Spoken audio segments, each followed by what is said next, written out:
Sebelum melanjutkan, jangan lupa subscribe dulu, terima kasih. Bab 454 Manusia Rendah. Lepaskan aku. Lepaskan aku. Rihanna melawan seperti kucing liar yang marah, berjuang sekuat tenaga untuk melepaskan diri.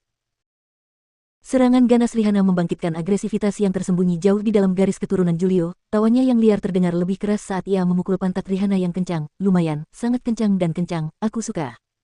Jangan khawatir, sebentar lagi aku akan membuatmu merasa seperti telah pergi ke surga. Pada saat itu, kau akan memohon padaku untuk menghukummu lebih banyak. Tawa mesum kembali terdengar di udara. Melangkah ke kamar dalam, Julio melemparkan Rihanna ke tempat tidur besar, tetapi dia baru saja melepaskan celananya ketika keributan keras datang dari luar, diikuti oleh serangkaian jeritan yang mengerikan. Tindakan Julio terhenti, apa yang terjadi? Apakah benar-benar ada seseorang yang berani membuat keributan di kediamanku? Api membakar hati Julio karena kesenangannya diganggu. Sambil menarik celananya ke atas lagi, ia bergegas keluar ruangan untuk melihat apa yang terjadi di luar. Suara erangan tiba-tiba terdengar lagi dan siluet hitam terbang ke arahnya. Karena khawatir dengan penyergapan itu, lengan Julio menyerang orang itu, membuatnya terlempar ke arah lain. Ketika siluet hitam itu jatuh ke lantai, Julio menyadari bahwa itu sebenarnya adalah pengawal pribadi ruang dalamnya. Beberapa detik kemudian, dua orang masuk dari luar. Hal ini mengejutkan Julio, karena salah satu di antara mereka adalah seorang pemuda berambut hitam dengan seorang bisman mengikuti dengan hormat di belakang. Julio samar-samar mengingat manusia binatang ini, kapten suku kecil yang tidak terlalu penting, sedangkan untuk namanya, Julio tidak begitu ingat. Namun, ia tahu bahwa manusia binatang ini adalah tunangan Rihanna.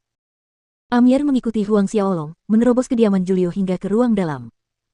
Melihat Rihanna yang terikat di ranjang besar, dia marah, terkejut, dan senang pada saat yang sama. Rihanna, kau baik-baik saja. Dia mencapai sisi Rihanna dengan beberapa langkah cepat, tangannya sudah mulai melepaskan tali dari tubuhnya. Melihat Amir membobol kediamannya, kamar dalamnya, dan mengabaikan kehadirannya sepanjang waktu, amarah memuncak di kepalanya. Tangan kanannya terjulur, berniat untuk menghantam kepala Amir. Pergi kau, bajingan, gerutu Julio. Mendengar suara udara yang menusuk, Amir berbalik dengan waspada, tetapi sudah terlambat untuk menghindar, dia terpaku di tempatnya menyaksikan tinju tirani Julio membesar di pupilnya. Kemudian, tinju Julio berhenti setengah inci dari tengkorak Amir. Semua suara di sekitarnya tiba-tiba menghilang, satu persatu, tatapan orang-orang beralih kedua jari ramping yang menahan tinju Julio. Julio tertegun, namun dia lebih marah lagi, orang yang menghentikan tinjunya adalah pemuda berambut hitam itu. Dasar manusia rendahan. Kau tahu siapa aku? Beraninya kau menyinggungku, Julio. Jika kau menyinggungku, bahkan Raja Manusia Petir atau Raja Manusia Es tidak akan bisa menyelamatkan nyawa anjingmu. Julio melotot marah ke arah Huang Xiaolong, sambil menunjuk wajahnya dengan jari, berlututlah sekarang, setelah 3 kali bersujud dan 9 kali sembahyang, tinggalkan satu lenganmu, aku bisa mempertimbangkan untuk mengampuni nyawa anjingmu. Di benua 10 arah, manusia lemah dan rendah, manusia binatang selalu memandang rendah manusia.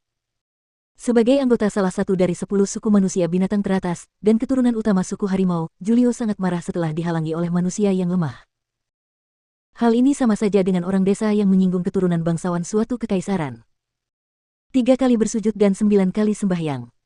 Ekspresi Huang Xiaolong sangat dingin, kedua jarinya mengerahkan sedikit lebih banyak tekanan, langsung menghancurkan setiap tulang di tangan Julio. Suara tulang patah bergema di halaman, disertai jeritan mengerikan dari Julio. Manusia menjijikkan.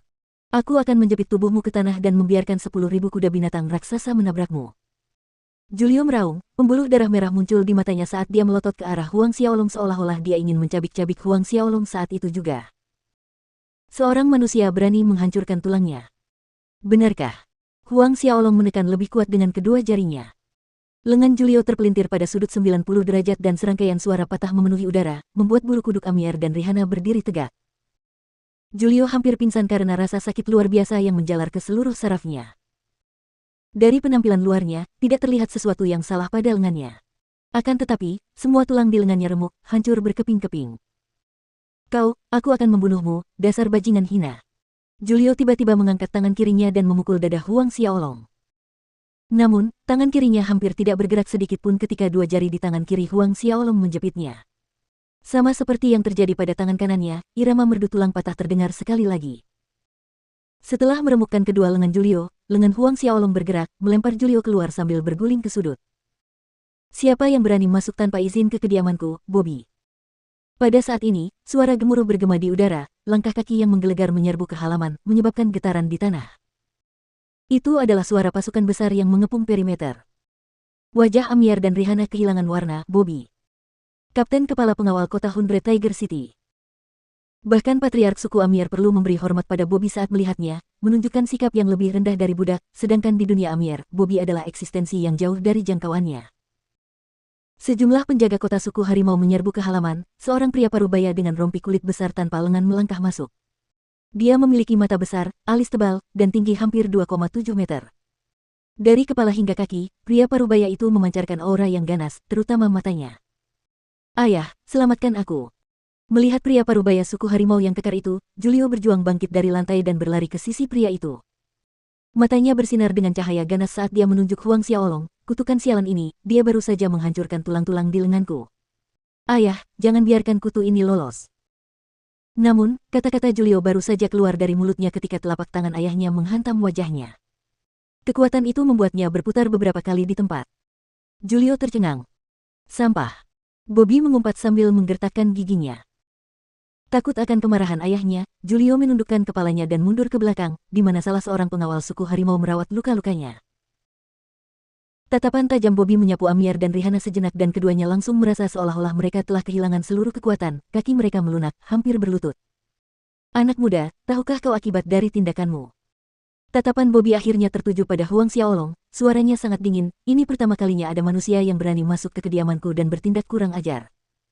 Akibatnya, aku benar-benar tidak tahu. Huang Xiaolong tampak acuh tak acuh seolah-olah dia tidak peduli, bahkan jika aku tahu, lalu kenapa? Bobby menyeringai tanpa geli, bisa tetap tenang bahkan setelah melihatku, harus kukatakan, kau cukup berani. Namun, sayang sekali, kau tidak akan bisa melihat matahari terbit besok. Ahli Saint Realm ras manusia dapat dihitung dengan satu tangan, dan dia telah melihat semuanya. Bobby tidak percaya bahwa pemuda berambut hitam ini lebih kuat darinya. Saat suaranya jatuh, sosok Bobby menghilang saat ia berlari cepat, tinjunya menghantam Huang Xiaolong. Gambaran surrealis kepala harimau muncul, menyelubungi tinju Bobby. Tinju harimau. Kemuliaan harimau yang melambung tinggi. Kekuatan setengah Saint puncak dilepaskan tanpa menahan diri. Di bawah kepalan tangan Bobby, aliran udara dan ruang tampak terdistorsi. Melihat tinju Bobby hendak mengenai Huang Xiaolong, wajah Amiar menjadi pucat pasi. Dia tidak tahan melihat Huang Xiaolong hancur menjadi pasta daging dan menutup matanya. Sudah menjadi rahasia umum bagi semua orang yang tinggal di Hundred Tiger City bahwa Bobby, kapten kepala penjaga kota Hundred Tiger City adalah seorang setengah Saint puncak. Sekuat apapun Huang Xiaolong, di mata Amiar, itu masih tidak bisa menyaingi seorang setengah Saint puncak seperti Bobby. Nafsu darah dan kegembiraan bersinar di mata merah Julio melihat ayahnya menyerang, hanya ada sedikit penyesalan karena dia tidak bisa mengakhiri manusia itu dengan tangannya sendiri. Ketika semua orang dengan penuh harap menunggu Huang Xiaolong mati di bawah tinju Bobby, Huang Xiaolong mengangkat telapak tangannya. Hanya dengan jentikan jari yang lembut, bayangan harimau di tinju Bobby hancur dan menghilang dalam sekejap. Ruang yang terdistorsi kembali normal. Yang paling mengejutkan adalah kenyataan bahwa tinju Bobby terjepit di udara oleh dua jari Huang Xiaolong, seperti yang terjadi pada Julio sebelumnya.